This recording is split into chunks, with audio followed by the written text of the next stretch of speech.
Hey, boys. Either you got a spare 100 mil lying around anywhere? No, No, why?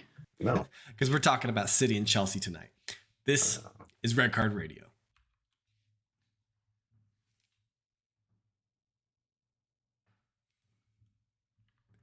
Good morning, good evening, good afternoon, whenever you're listening from. Thanks for tuning in. Red Card Radio is a weekly look at the Premier League from three friends who support different clubs. My name is James, fumbling over my own words. I support Arsenal. That guy right there, he's wearing a Charlotte FC jersey, but he supports Chelsea Football Club. That's Brad. And down below, that's Sean. He supports the Tottenham Hotspurs. Gentlemen, what's going on? How are we doing? Doing great. Watching Charlotte FC get their first road win of the season, of the club, of everything. Was pretty dope. It's a celebration. We are in playoff contention for the MLS, which is weird for soccer, football fans in English in England. We have playoffs. We're sixth. Okay, but how many teams are in each division and how many teams make the playoffs? Isn't it like 12 teams and 8 make the playoffs in each division or something absurd? No. Yeah. It's pretty ridiculous. It's 7 and 7, and it is 14 teams. So half of the teams from each division. Oh, we're 8 now. Half of the teams from each division make the playoffs. Is that what you're telling me? I think so. Okay. I mean, that's pretty on par with the other, at least with basketball. Because 16 teams out of 30 for basketball. I forget what the number is for baseball, because baseball's weird. They have like the playoff game. Do you count those teams as playoff teams? Because I don't want to, but I guess technically they're playing 163, which is more than 162. It's weird. But this is a rabbit hole I did not expect to go into this early. Because we are here today to talk about English football and, of course, Manchester City Football Club and Chelsea Football Clubs. Like we've been doing for the last couple of weeks, we are looking at two teams specifically, going to dive into what they need, what they want, what their owners are doing, whatever we kind of think ties into their transfer strategy, what they should be going after. And this one's fun because like these teams have unlimited resources, so we could just basically be like, they need to go sign everyone, right? Right. We have a lot of freedom. We have a lot of freedom with these clubs. But before we get too deep on this topic and more, if you're new here, if you're first time tuning in, you're like, what is Red Card Radio? Hit that follow button, give us a subscribe on YouTube, all those things. Leave us a comment in the YouTube videos, rate us 5-star on Apple Podcasts, all those things. They really help us reach new audience, broaden our audience. We're not so big yet, but wouldn't it be great to be on the ground floor when we get big? Right? That's the idea. You could be like, I knew them when they were talking about, Chelsea and their new owner. That'd be something to tell your kids one day, right? That'd be cool. So, really appreciate it if you would do one of those things or all of those things. Share it with a friend, leave us a comment, because we want the best in your life, right? We don't want you to be inconvenienced in any way. Right, Sean? Yeah, no, you want to like, subscribe, rate, and review 5-star, or else what might befall of you if you do not do that is a slightly mild inconvenience of being on a lake of some sort, a body of water, maybe a little water volleyballs going on, and a seashell might take off the bottom part of your toe, which happened to me. Oh, wow. Sounds wildly more than mildly inconvenient. Yes. No, it wasn't too bad. It took off mainly a callus. Oh, that's good. Yeah. So it wasn't like a pedicure. I got a little lucky on that one, but definitely a good sized chunk came out of the bottom of my toe. I have a quick question. Yeah. Water volleyball, that sounds extremely difficult. It was in the ocean. A lot harder. We were on a lake. It was a lot harder than I thought. Hold on, time out. Before we get back into that, it was a lake. Could you imagine trying to play volleyball in an ocean? Like, Brad, come on. It sounds like fun. Let's do it. Wave just crashing against you, riptides pulling you in all directions, and you're out here like, oh, set. Like, come on, what the heck are you doing? Still very difficult, but it was about knee to thigh, depending on what part you were on. Knee to thigh high. That sounds like terrible resistance on your legs. The only It benefit was the only bad. benefit of playing in the lake would be diving and not having to worry about getting too hurt when you dive. Yeah. Um, The other downside was you had to dive all the time since you can't actually run anywhere. how many aside? How many on each side were there? 5, 5, and 5. Okay, that's regular volleyball court dimensions. I'm wondering if how like Probably a little smaller. hopefully Yeah. how much was there any kind of beer aid? Lots of beer, What? lots of beer Adult aid. adult beverages were consumed.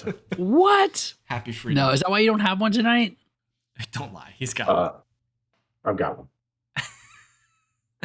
That's the super adult beverage there. Yeah, It's right here. water is the most adult beverage. He But had the most adult beverage in his hand there. Who had Sean pick up the water glass before the beer? Not me. Ooh, that's a new Not counter. me. That wasn't on my bingo card. All right, great. So what we got tonight? Of course, we're talking about City and Chelsea. We do have a couple comments that we want to hit from our last video. See what the people are thinking. So we're gonna jump into that first.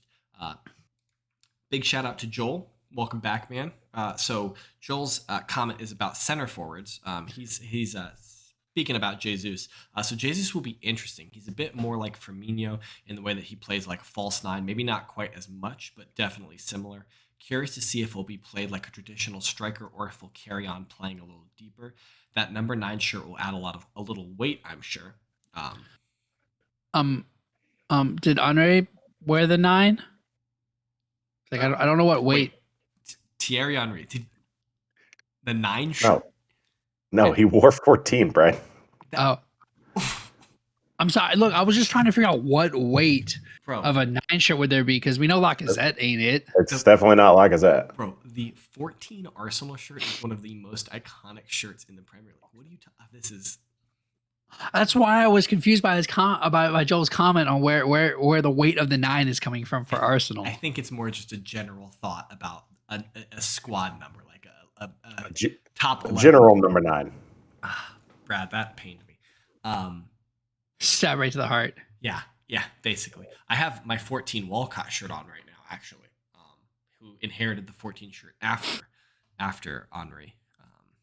Do you guys know who got it after? Do you guys know who got it after Walcott? Some scrub. I mean, Sean might think it was a Aubameyang.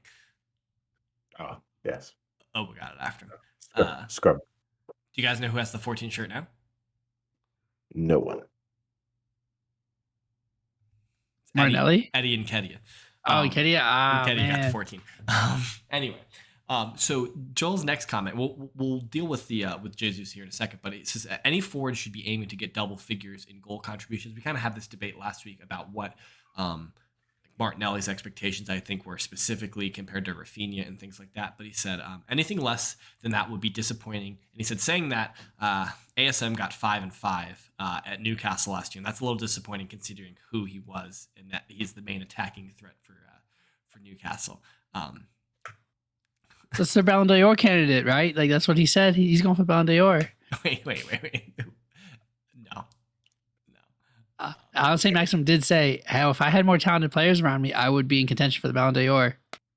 He can. Well, he's about to find out. No, he's not, because he's not going to. He's not going to be around at Newcastle when they get more talent. So about Gabriel specifically at Arsenal, I think he's going to play more of a traditional 9. I think he's going to play higher up. I don't think that there's not any space for him to receive the ball deeper in terms of who Arsenal is passing it to, because Odegaard is going to control the ball in that section. Like essentially, a lot of the way that Arsenal were building up their play last year was, center back would get it out to either Xhaka or Partey, and assuming that everybody's fit and playing, and like it would either be Xhaka or Odegaard, depending on the left or the right, who's carrying the ball most of the way up. But then it was going into one of the wingers, either like Martinelli or Saka from the 8. So it doesn't really seem like there's a lot of space for a number 9 to drop back in the sense that Harry Kane drops back and drops deep to get it.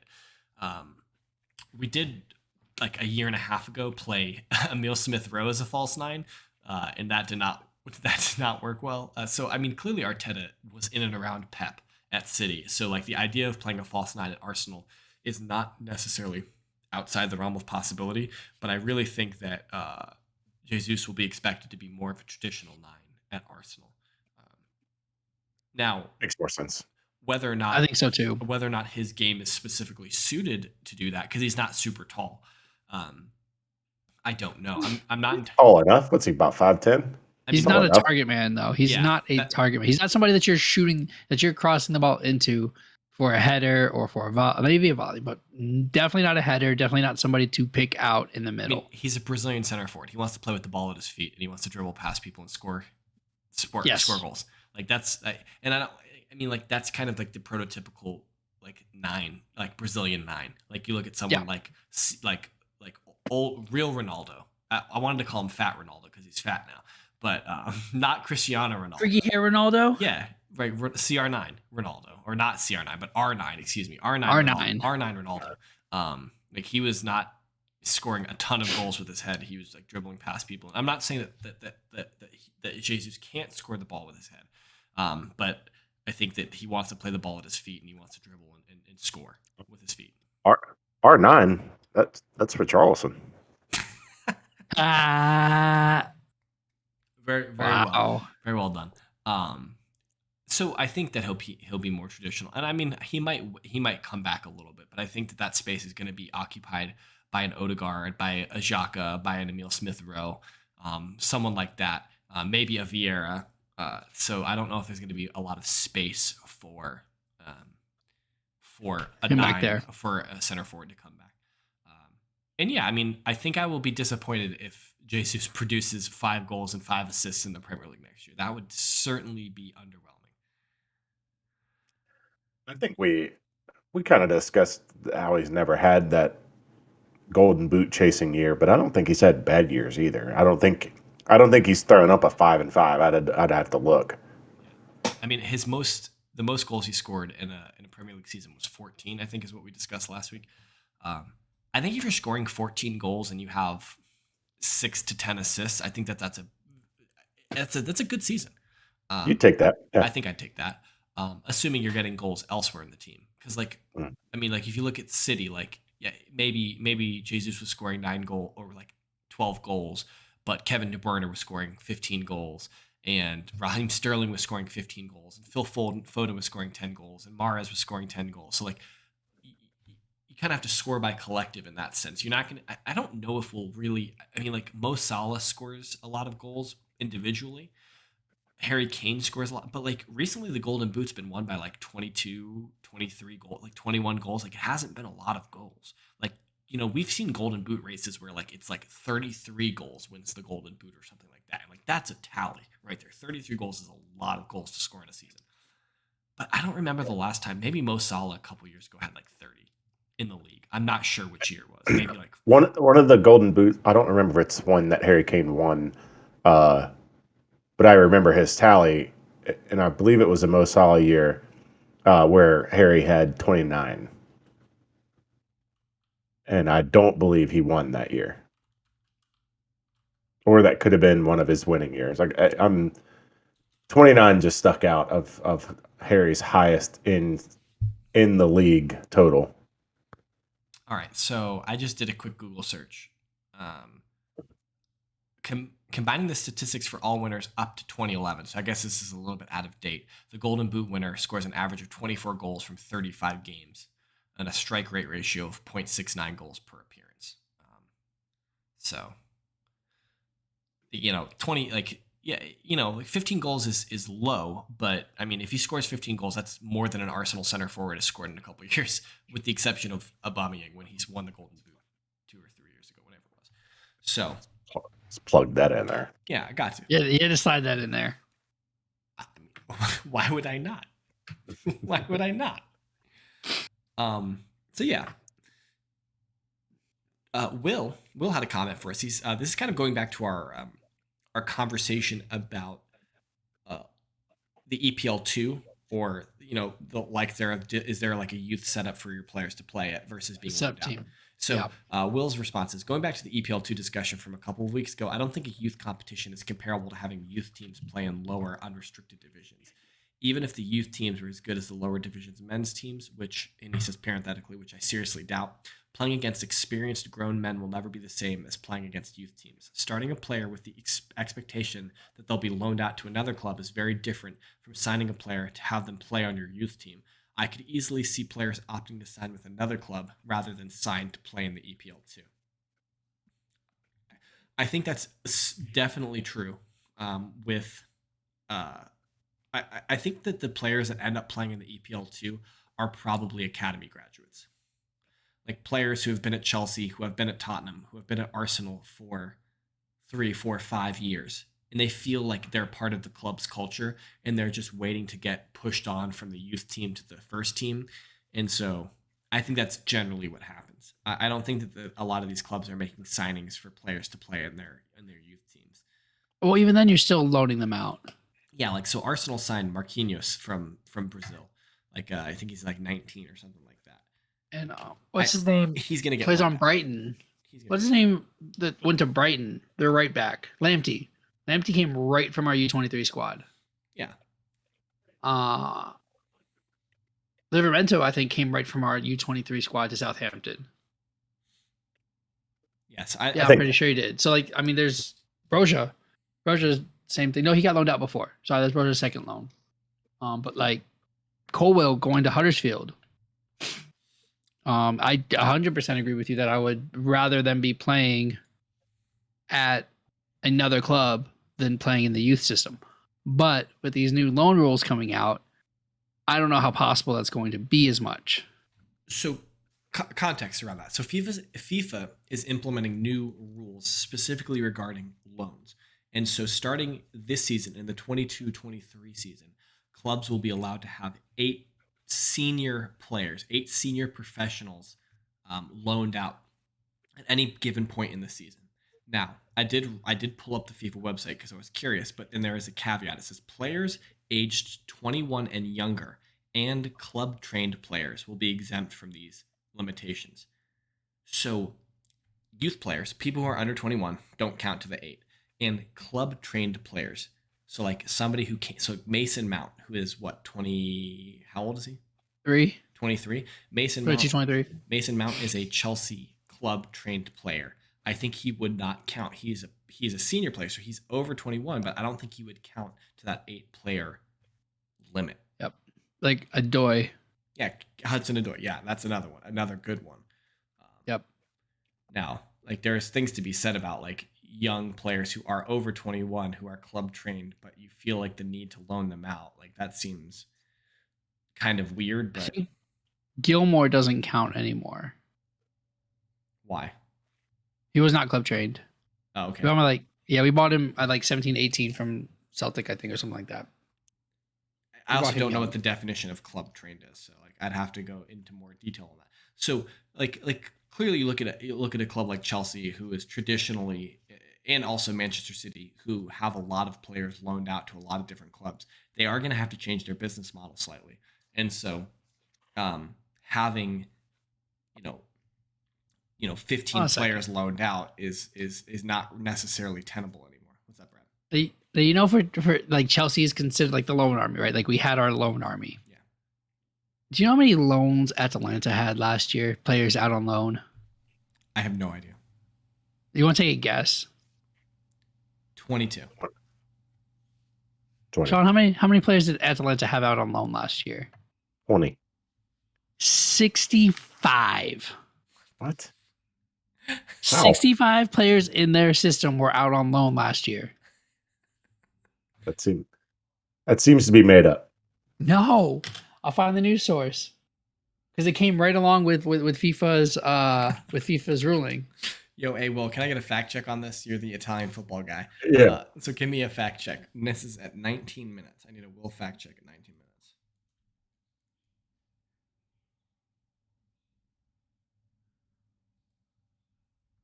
minutes.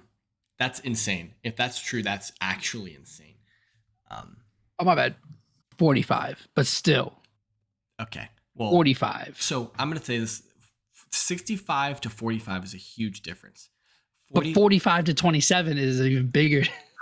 45 is an astronomical number to have loaned out. So it's just as ridiculous. If you said 45 the first time, I would have been just as flabbergasted. So Right. My response would have been the same. Yeah. yeah, exactly. All right. Let's.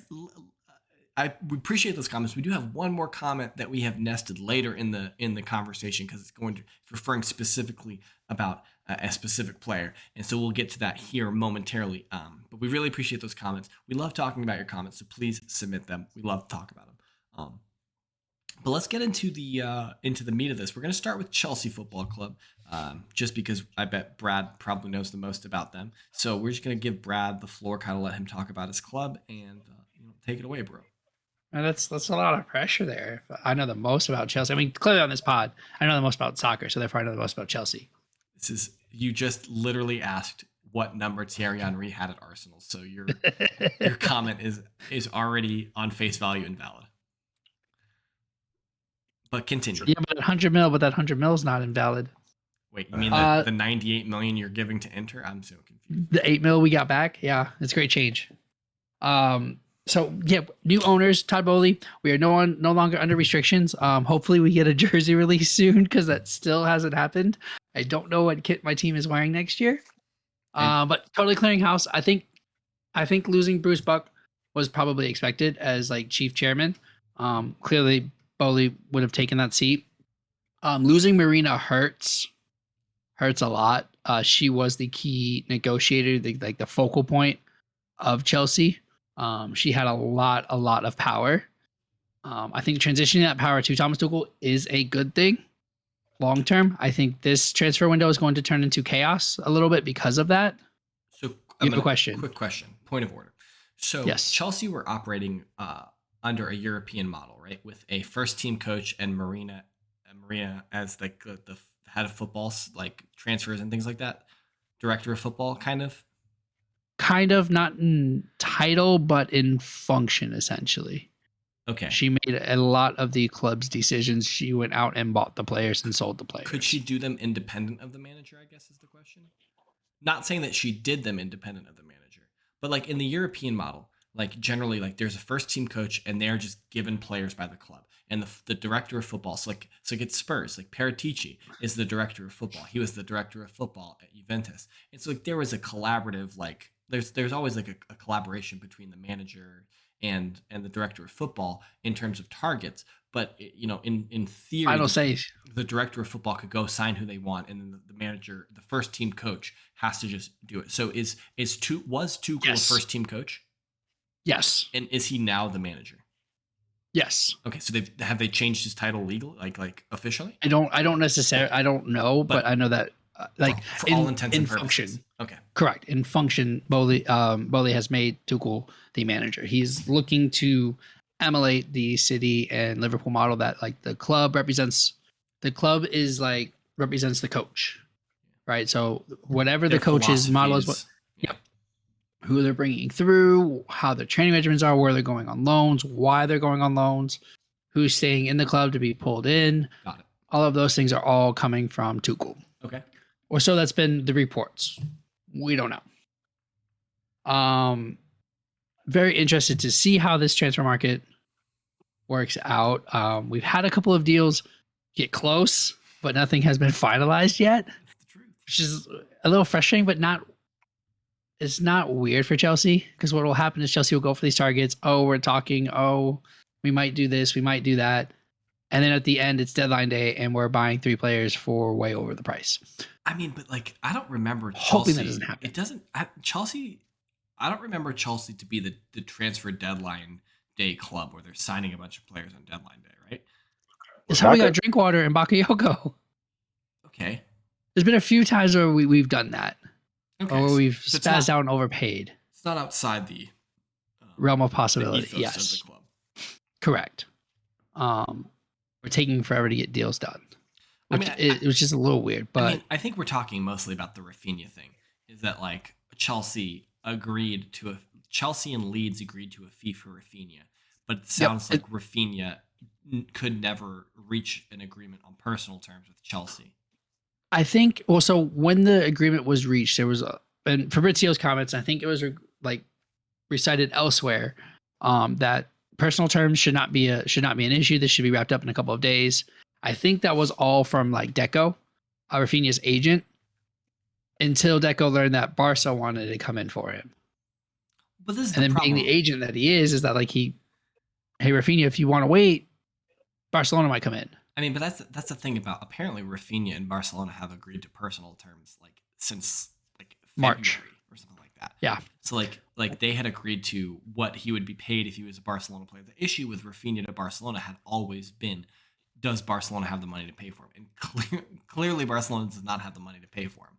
I don't know where, but it sounds like at this point, all the reports I've read and heard is that Rafinha is willing to wait 6 to 12 months for Barcelona to materialize.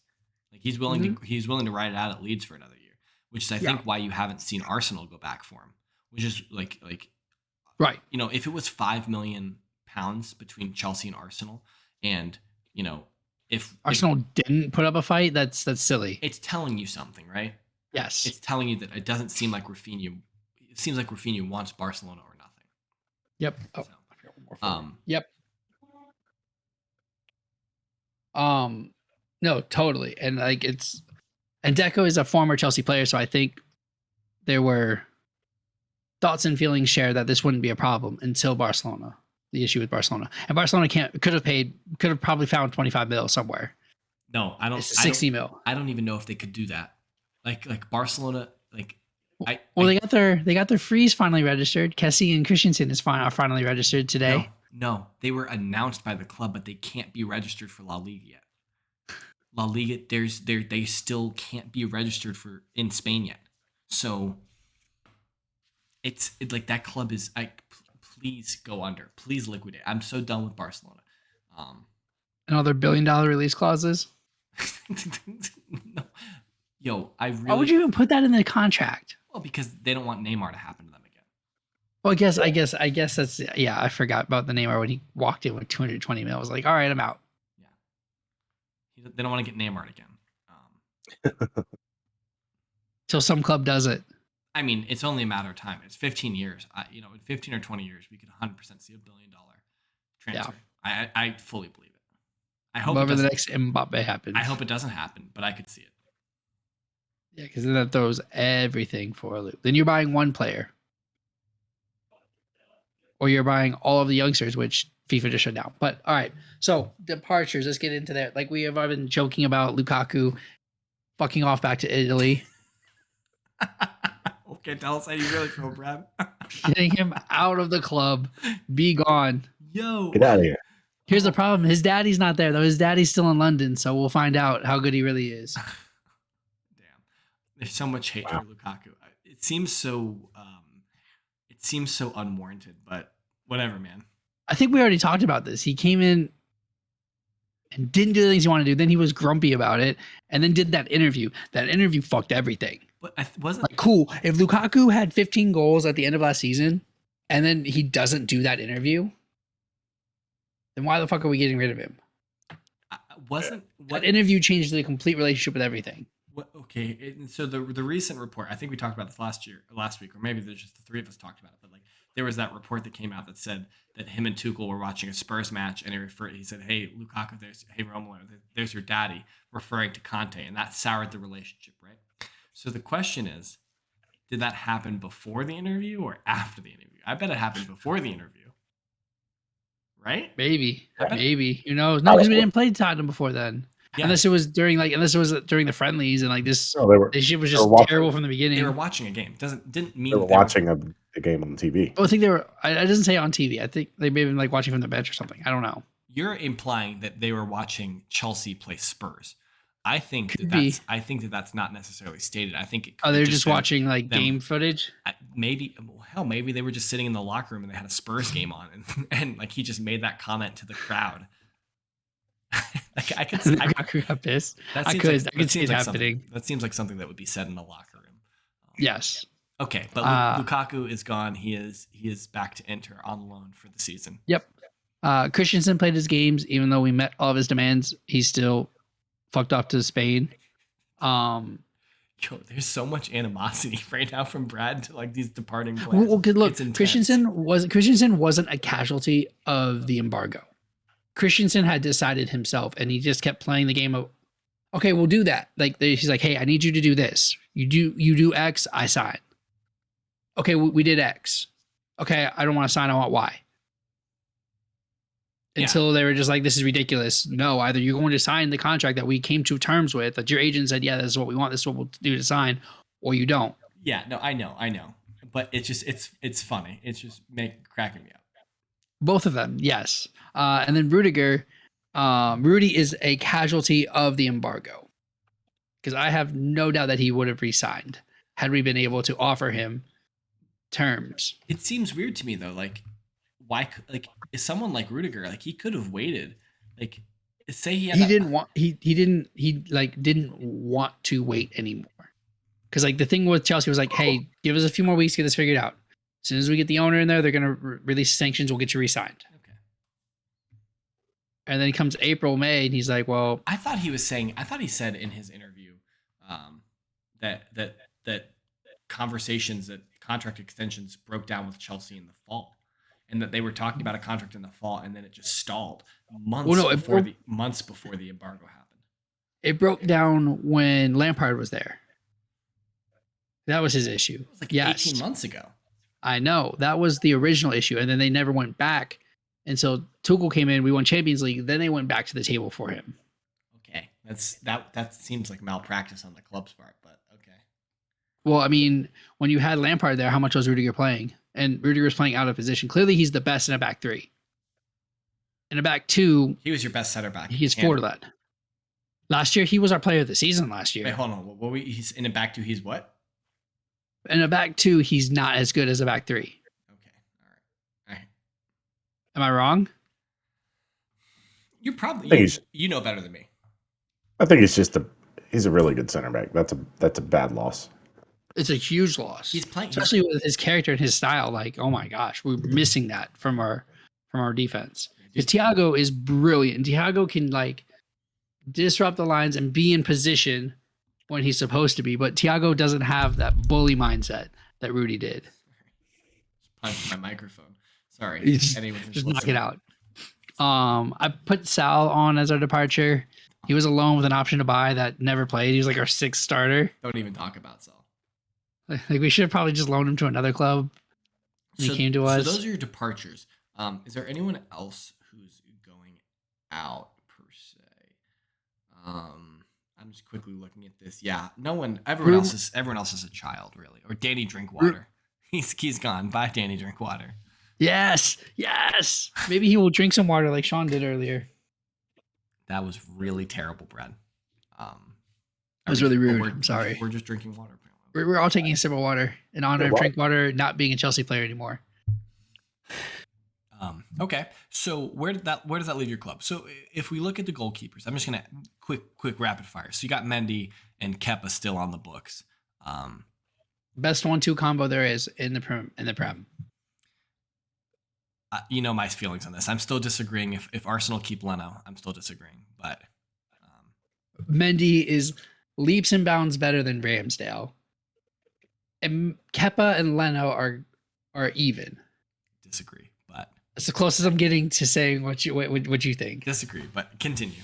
All right. Okay. So center backs. If you walked into the season this year with Chalobah, Ampadu, Sarr, Silva, are you happy? No. Okay, good. No, because you know what that means? That means Reece James is playing right center back, and Ruben Loftus-Cheek is playing right wing back. No. All right. So no. Is this a one center back situation? Is it a two center back? Is it a three? So this is 100% at least one new center back coming from outside of the club. Okay. We have two players that we had on loan last year that can fill that hole or be like the Chalobah of this year. Colwell, who is wanted by a bunch of Premier League clubs. He is seen as like, as other pundits have said, I haven't watched enough because I didn't watch Huddersfield play, but they have said he is as good or better than John Terry was at that age. Caveat assault, he's 19 years old. I'm not putting that pressure on him. He doesn't need to be the next John Terry yet. And then Padu, who's been floating around the first team for a little bit. Played a couple times last year for you guys, right? Went out to Spezia, who got relegated, but had a strong showing in Serie A. So either one of those two plus one other striker, and I think I'm okay. Center back, you mean? Center back, sorry. One other center back. I think I'm okay. Have you guys been linked to anybody in particular? We've been linked to everybody, bro. Who haven't we been linked to? All right, so you've been linked to Delict, Koundé, Ake, I think. Yep. Am I missing anybody? Ake's the newest one. Kimpembe over in PSG. Okay. Koulibaly in Napoli. Okay. So that's like five. I think the next one, the newest one is Pavard out of Bayern. Yeah. So if Bayern want Delict, we'll take Pavard off their hands. Yeah. Okay. So speaking about Delict, Will, this is the comment that I teased for you guys earlier. Will was saying, because Delict is currently a Juventus player, but he says reports are that Delict has agreed to personal terms with Bayern Munich. Will doesn't have a huge preference as to his destination, but after trying to put Werner in the deal from Chelsea, I'd be pretty satisfied if Chelsea didn't get Delict. Although it would be pretty sweet to sell him for 80 million euros and get him back next year for 10 million. So. Man. Wow. Well, throwing shade here, and I was trying to defend Syria. Hey, Sean. Yeah. Fuck them farmers. I don't know. I guess Lukaku's a farmer now. And Delict is as well, apparently. Yeah. He's just out there standing in the field. Plumbers. Lukaku's just out there standing out in the field. We know that. Okay. So it seems to me that Delict isn't happening. Is what it seems like. Excuse me. Who of those 5 or 6 would you take? I don't know with Delict because Bayern is kind of in the same boat as Barca. Can they pay what Juve wants? All Juve cares about is getting their money. That's because they need money too. Yeah, they need money too. Juve are like 2 years away from being Barcelona. So yeah. Sorry, Will. It's true. You know it. Koundé's been on the radar for a while. It seems like we just have to come up with the extra 5 mil and tell Sevilla, hey, here's the 5 mil. We want him because apparently personal terms have been agreed for a while. Ake would be a good replacement for Rudiger. He's been in the Chelsea system. Tuchel liked him back when he was playing in Dortmund. When he was coaching Dortmund, he wanted him. Do you guys rate Nathan Ake that high? As a left center back, yeah. As a left-footed center back, yeah. I just don't. I have never been impressed. I think at 30, 40 mil, yes, I'm 100% in. When you're getting up closer to 50, 60, no. Yeah, it seems like if you're signing Ake, you'd still want someone like a Koundé or something like that. Yeah, I was going to say, I think Koundé's young too, though. Koundé, I would want a Koulibaly with either one of them, or Kimpembe, somebody that can signing anyone from Napoli costs 100 million. So good luck. Napoli is literally the worst club to deal with for transfers in the entire world. Oh yeah. I just think your best case scenario is Ake and Koundé. That's kind of what it seems like to me as well. I think that's the settling. And I'm not mad at that. I think it's your best case scenario because you don't spend a fortune on Delict or Koulibaly, and you get 2 center backs that are more than serviceable. I think calling them serviceable is probably that's disrespectful to them. They're better players than serviceable, but it seems like for the price you could get both Ake and Koulibaly for the 2 of them, you would only be signing one of the other center backs. And so if Ake Koundé would equal Delict. Yeah, Ake Koundé would equal about Delict's price. Yeah, I think that's. I think Delict is about 50, 55 now. I think is what they would demand because it's after July 5th or July 4th or whatever. If deadline they gave. If Delict is 55 million. No, Delict is 70, 80 is 70, 80 with add-ons is what the rumor is that we'll get it done. Yeah. So, but you just said Delict is down to 50. I said Koundé is 50, 55. I know you got that backwards. He plays for Sevilla, right? Yeah. Their price is going up now. I know. That's what I'm saying. It was 45. Now I think it's like 50-55. I thought it was 55 before, and it's going up now to like 65 or 70. His buyout is 65. Okay. And so I think this happened last time when we were like, yeah, we'll come in for 50. We got to sell Zuma, then we'll get you 50 mil. And they're like, well, actually, it's 60 mil. The idea that Chelsea have to sign anyone to, well, okay, new Chelsea. Maybe you guys do have to sell players to sign players now. I don't know. No, this was last year. Yeah, but the idea that Chelsea had to sell players to sign players is last. I think the idea was that Christensen and Rudiger were going to resign, and therefore Zuma needed to move on to make room for somebody to come in. Okay. The fact that we lost Zuma, Christensen, Rudiger, and there's another one I can't remember in the past like 3 years for little to nothing. Plays for center back for AC Milan. What's his name? Oh, Tomori. Yeah. He was super cheap. It was like 20 million or something like that. Tomori was a huge loss. Okay. So he would fit right in that Rudiger role. So need a center back. Need at least 2. Need center backs. At least, 1, 2. 1 for sure. 2 would be best. Okay. What about midfield? How are you feeling about midfield? Center solid. We solid. Even if we have to sell Jorginho or Conte, we're still solid. Okay. I would prefer not to. Let me say this. I would prefer not to sell either one. I would prefer to re-sign both. Yeah, it seems. But if I have to get rid of one, that's fine. It seems like center midfield is like literally the position you guys need the least amount of help with. Like, so when we were talking about Manchester United last week, it was like, holy crap, they need all the midfielders. But it seems like Chelsea don't need any midfielders. Yeah, Jorginho, Conte, Kovacic are your big 3, right? Gallagher is going to be a monster. Loftus-Cheek is serviceable. Ross Barkley can go wherever he wants to. And then I think Billy Gilmore goes out on another loan. Yeah. Okay. I thought Ross Barkley was a bad piece of business when he bought him because we've already made his money back in like 2 loan moves. How much did you guys pay for him? Wasn't he expensive? It was like 12 mil. No, it was 18 or 12 mil. It was nothing. It was like 15 mil because the year before was supposed to be more, but then he failed his physical. And so the next year when his contract was lower, they accepted way less. Like it felt like dirty business is what I remember us all saying that when it happened. It was 18 million. Yeah. From Everton. Okay. Kennedy's clearly probably leaving the club. He was brought back as coverage because of Emerson did not want to come back from loan Emerson didn't come back from loan, so we pulled Kennedy back to cover when Chilwell was hurt. So Alonso had some type of rest. He can leave too. Alonso can get out of here too. Mount, Havertz, they're staying, clearly.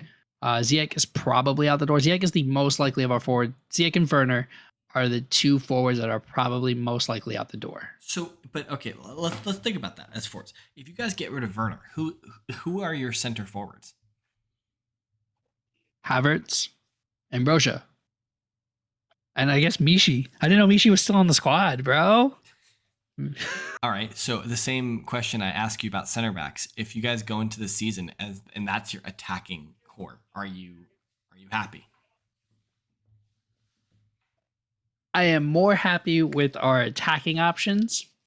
Well, I don't think that's who we're going with. I understand what you're saying. I am more happy with our attacking options if that's who it is than I am with our center backs as they are. Havertz, Pulisic, Odoi, Broja, Mount is a great 5. There's probably some depth missing there. Like we're an injury away from being fucked. But starting with that group is not a bad group to start with as your top 3. So left, right, center. Who are you adding to that group? We've talked about Rafinha a little bit. It seems like that's not going to materialize. I don't think Rafinha's happening, and I don't think Dembele is happening, which is interesting because how are Barcelona going to support both Rafinha and Dembele? Yeah, I don't know. Barcelona's are. It seems like if they get, it seems to me that if they get Rafinha, the option to sign Dembele is going to get rescinded. But Dembele's already almost like signed. Apparently, like they're back in negotiations again. Yeah, but it seems to me that like it's one Rafinha signing away from them just pulling the contract. Of course, yeah, pulling the offer. Yeah, Sterling is heavily linked to be done this week. So why hasn't that materialized? You guys have been like it's been a week away for like 2 or 3 weeks now. It feels like. I think he got so I think the original offers came out 2 weeks ago. And that like City were like 3 weeks ago, City were like, yeah, we're cool with Sterling leaving. Because they had Alvarez coming in, they're not loaning him out. Like they've already said, we're not loaning him out. So like, oh, all right, well, Sterling's a year left on his deal. Sterling, do you want an extension? No? Okay. Sterling's good to leave. And so then the next week is when, oh, Chelsea are interested. And then like 4 days later, oh, Thomas Tuchel has called Sterling to talk to him about everything. And then the offer came in. I think we offered like 32 mil. I think we came in at the Chelsea number. It's 32 mil. Whenever we bring a player in for 32 mil, they become like superstars. The last two we brought in were Conte and Hazard for 32 mil. I mean, to be fair, Sterling is already a superstar. Right. But that's like the Chelsea good luck number for when we pay for people. Do you guys think Sterling gets done? It kind of feels to me that Sterling gets done. Sterling gets done. Sterling's our first signing, and he's probably going to be the first one in the new kit that's been leaked for like 6 months. I think that gets done. Oh, I just saw this last question mark here on the rundown. I hadn't seen that until just now. Okay. Dig into that one. What? Which one? Which one are we talking about here? Why don't you leave me in? Cristiano Ronaldo. He is AWOL at Manchester United right now. Apparently, he has a family issue that is keeping him away from the United preseason. But he has officially submitted a transfer request at Manchester United, and he has been heavily linked to Chelsea because Todd Bowley. I am of two minds here, and Neymar was linked to us too. I forgot to add him on this list. Okay, I was going to ask about Neymar. Yeah, the new coach Galter has said that Neymar is part of his plans and that he wants Neymar to be there. Yeah, why would Neymar not be? If Pochettino was still there, Neymar probably would have bounced. He didn't need somebody bottling the Champions League again. Okay, so Ronaldo. That on his own. So Ronaldo, I'm of two minds here. So listen, Ronaldo's going to put the goal in the back of the net. Put the ball in the back of the net. Sorry, put the goal. He's going to score goals. He is going to score goals. Like, I don't think any of us doubt that Ronaldo is going to score goals. Okay. Is he going to be another Lukaku and become a disruptive force? Is he going to... Because, like, Ronaldo's a big personality, and he's not one to run back on defense. He's not one to, like, be moving around. Havertz and Werner, for everything that, like, all the negatives about Werner, Werner runs, Werner moves, Werner does things off the ball. Yeah. He presses, he pushes. Yeah. Ronaldo doesn't. No. So does that work with Tuchel's system? And or does it matter because he's putting the ball in the net 20 times, and that's what we needed? That's a good question. Like, the service he would get at Chelsea would be significantly better than the service he got at United last year. Amazingly better, and he scored almost 20 goals with terrible service. But is the albatross of Ronaldo worth it? Yeah, is Tuchel gonna let him do that? I don't know. I don't know. It's an interesting word on the street conversation that Thomas Tuchel's a long time admirer of him, but I just don't. Of course you are. If you like football, if you play football, if you coach football, and you're not a long-time admirer of Ronaldo, Messi, Mbappe, Neymar, Hazard, Vinicius, Benzema, like, are you watching football? Yeah. Like, come on now. Am I mad if Ronaldo signs? I don't know. I don't think so. All right. But I don't know. So, best case scenario, who you guys signing? Sterling. Top to bottom. Sterling. Best case scenario, De Ligt and Ake, with Colwill staying on the team. And you think that's a solid? You go into the season. What are you guys doing? You guys winning the league with that team? Yes, we're winning the league. All right. Worst case scenario, you guys don't sign any of those players, and you get Bobby Joe from Macclesfield Town or something like that. I'm trying to make up a player. Forest Green Rover sell you their center forward. How do you feel about Chelsea? Like, so looking at your squad now, is your squad equipped to compete for the Premier League as it stands right now? Yes. I disagree wholeheartedly, but I think you guys need attacking signings in order to be competing for the Premier League. We won the Champions League with about what the squad is right now. Champions League is an entirely different ballgame. A cup competition is an entirely different ballgame than winning the league.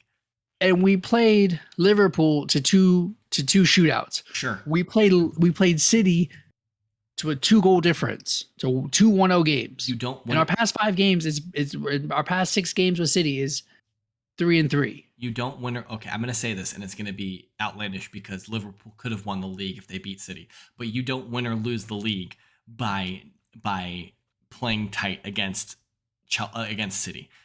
But we're not that far off from them.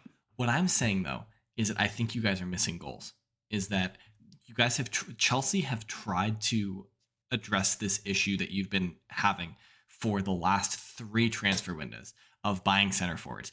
2 years ago it was Werner. Last year was Lukaku. This year it's going to be Sterling. No, you got right. It was 3 years ago was Werner. 2 years ago was Havertz. Didn't Havertz and last year was Lukaku. Didn't Havertz and Werner come in at the same time? So yeah. So yeah, they did. They did. My bad. They did. 2 years ago it was Werner and Havertz together. Yep. But but Havertz wasn't considered a 9 then. No, he's still kind of listed as a 10, but as like an attacking midfielder. So this is my point, is that Chelsea have continually been trying to find goals, trying to find their center forward, and you guys haven't landed on anyone yet. So I still think this is the biggest deficiency, with the exception of center back, because you guys have a huge gaping holes at center back. I would be shocked if Thiago Silva is as reliable this year as he was last year. I'll be shocked. He's 37 years old. We're still winning the league. Okay. All right. You heard it here first. So there's no point to talk about City then, right? Because you guys are going to win the league. Correct. Right? Yeah. Okay, cool. We'll just shut it down then, right? Yeah. Of course. I mean, City's the most. Look, I think we all agree when we did our own research on this. City's the most boring club. Yeah. Not because really bought. Just like you go position by position, and like take it over. Yeah, it's one of the best players in the world. Yeah, he's like left back. Yeah, it's probably one of the best left backs in the league. Center back. Yeah, it's probably 2 or 3 of the best center backs in the league. Right back. Yeah, that's the best.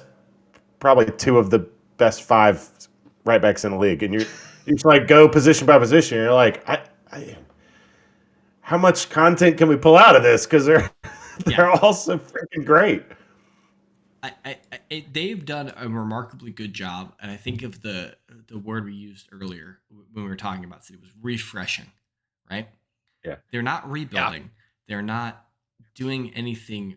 I mean, like clearly they signed Haaland, and all in all, like the reported fees on that are remarkable, but of course that's not reporting agents' fees and things like that, and signing bonuses and what you paid to Alfie Haaland for his son's signature. It's like.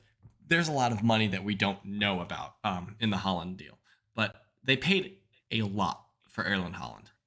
They paid a lot for him, but like they paid $7 million more than they got for Jesus in actual fee, in money from club to club that they paid to Borussia Dortmund. But that's correct. That's not all they paid. Okay,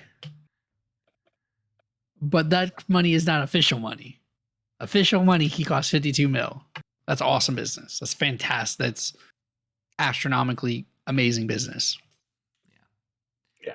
Even if you spend another 40 mil on top of that. Yeah. Let's just say fees and everything costing them another 40 mil. I think the idea is that they paid around 100 million for him. That's still amazing business, I think. I mean, if he can stay healthy and if he can cope with the Premier League, he's been. I mean, like I've been seeing. Like how many players have we seen come from the Bundesliga and not really perform that well? I mean, like just look at United and Sancho. Yeah, thank you. I couldn't. My mind went blank when I was trying to come up with his name. Yeah, like he did not have a good season last year. City cannot afford to have Haaland have a Sancho season this year and win the league. Yeah, but Sancho didn't even really play until like January. Why? Because he wasn't performing. Yeah. Ole was at the wheel. I bet we could go back and look at their starting lineup from the first match week last year, or even in like the first 3 weeks. I bet Sancho's all in there. I don't think so. I'm not going to pull it up right now, but someone should pull it up. So yeah, like we look at the goalkeepers. Ederson's one of the best goalkeepers in the world. They signed Stefan Ortega. As a goalkeeper, to be the number 2, that kind of means Zach Steffen, the American, the England, the United States number 2 goalkeeper, is going somewhere else. I think it's been reported. Brad was saying to a loan to Middlesbrough. Is that what you've read? So he's probably out the door. But that kind of like leaves them pretty good at goalkeeper. I think Scott Carson has one more year, right? Something like that. But he's just like the oh crap button. Like that we need somebody for the Carling Cup.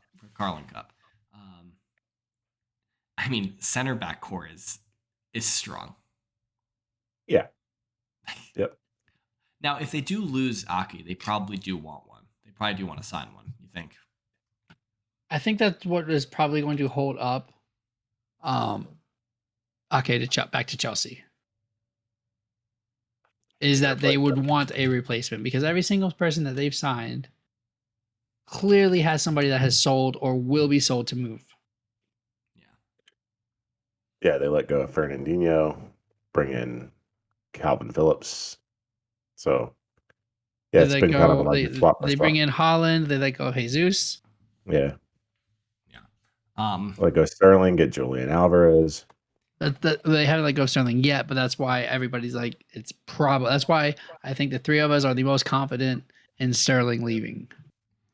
I mean, also, like, they also spent $100 million on Jack Grealish last year, who plays that position. So, like, add that on top, is that, like, it kind of seems like you don't want both of them, but maybe I'm wrong. Cucurella was also floated. Yeah, Cucurella. Left back. Well, they kind of need I think the idea at left back is that if you get Cucurella, clearly Benjamin Mendy's listed on City's roster, but clearly he is suspended until eternity because of the legal allegations against him. And then Zinchenko, I think the idea is that if they get Cucurella, they might let Zinchenko go, is what I've been hearing. I guess because the idea is that Ake could play at the left, Laporte could play at the left. So like they have Cancelo plays at the left. Yeah, he could play. He could play at the left. So like they have options there with only one like specific left back, I guess, is the idea. Yeah, it's already a really complete squad. Like they just do like.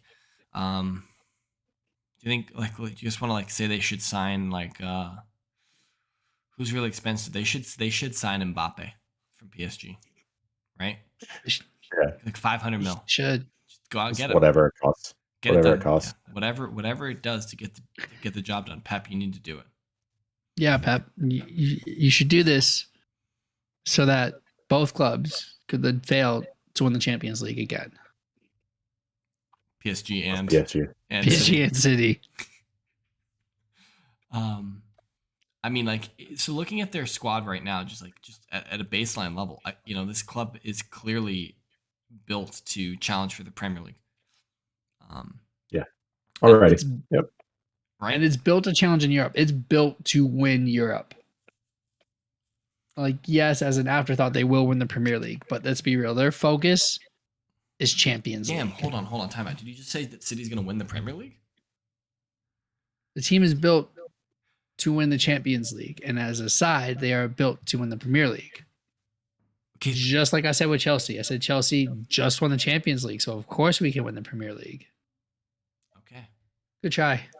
I think I need to go back and re-listen to what you said, but I thought you said that of course they're going to win the Premier League. They're built to win the Premier League. Of course, they're built to win the Premier League. You heard it too. Okay. Because they are built to win the Champions League. Freudian slip right there. He thinks City are going to win the Yeah, we got a whole lot of people winning the league. There's 3 teams. Just wait till there's 3 teams that are going to win that are set to win the Premier League. 4? 3. Tottenham. Come on, man. You signed a bunch of backups. I mean, I think to Sean's point, that's been Spurs' biggest issue, right? Is that they haven't had depth. Depth. Yeah, and Basuma's playing. And Davies are still starting at center back for you guys. For now. Yeah, Eric Dyer is kind of that's a dire but they go in situation. the prime with Dyer. Yo, I will eat something absurd. Like I'll eat a shoe. I'll eat part of a shoe if Tottenham win the Premier League with Eric Dyer on their team. It's starting though, not just on the team. No, starting. no. Even on the just employed by Tottenham Hotspurs, I will eat a shoe. Wow. No way. There's zero Hey, Sean. chance. Hey, Sean. I think we need the new Sheets of Integrity started. New sheets. James, I'll have it ready for next week. James eats a shoe if Eric Dyer James is employed eats by a shoe. Spurs. In before Levy is out here giving Dyer a lifetime contract to just be a consultant at the club. Yeah, screw me. Okay, so yeah, it seems that City, in the same vein with Liverpool, they just didn't need a lot, but they've done their business. Like it seems to me now, like if they get Cucurella, it's just that they wanted to get another left back. I mean, because it kind of seemed like Zinchenko wasn't, like, last season, like he wasn't relied upon a lot by Pep anyway. So it seems like that's a position they might have wanted to upgrade anyhow. And so, yeah, I mean, I think if they get Cucurella, I think that's the end of their business. Probably of purchases. They might sell some players, of course. Yeah.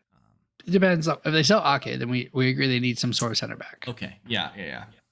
I'll give you that. That going into the season with only 3 center backs is not ideal. It's not ideal. Yep. Well, yeah. I mean, I think that's it, boys. Yeah. I think we squeezed this orange plenty. Who do you guys want to talk about next week? We've done our 3 clubs and then the other 3 clubs in the Big Six. You guys got any idea who we should? Let's spend Joel's money. Spend Joel's. You want to talk about Newcastle? Ooh. Yeah. Newcastle. Yeah. Ooh, that could get spicy. Anybody else? Yeah.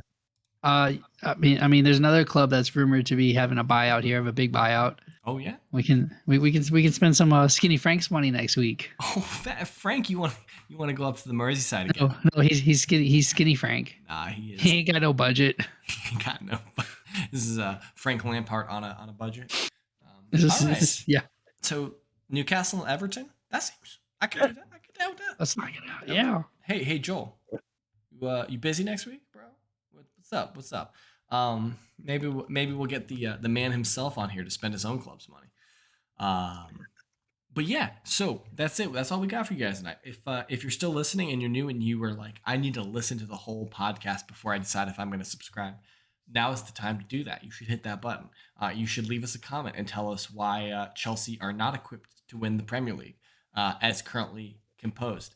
And then, we would love to hear from you. Leave us a comment. Hit us up on Twitter. That's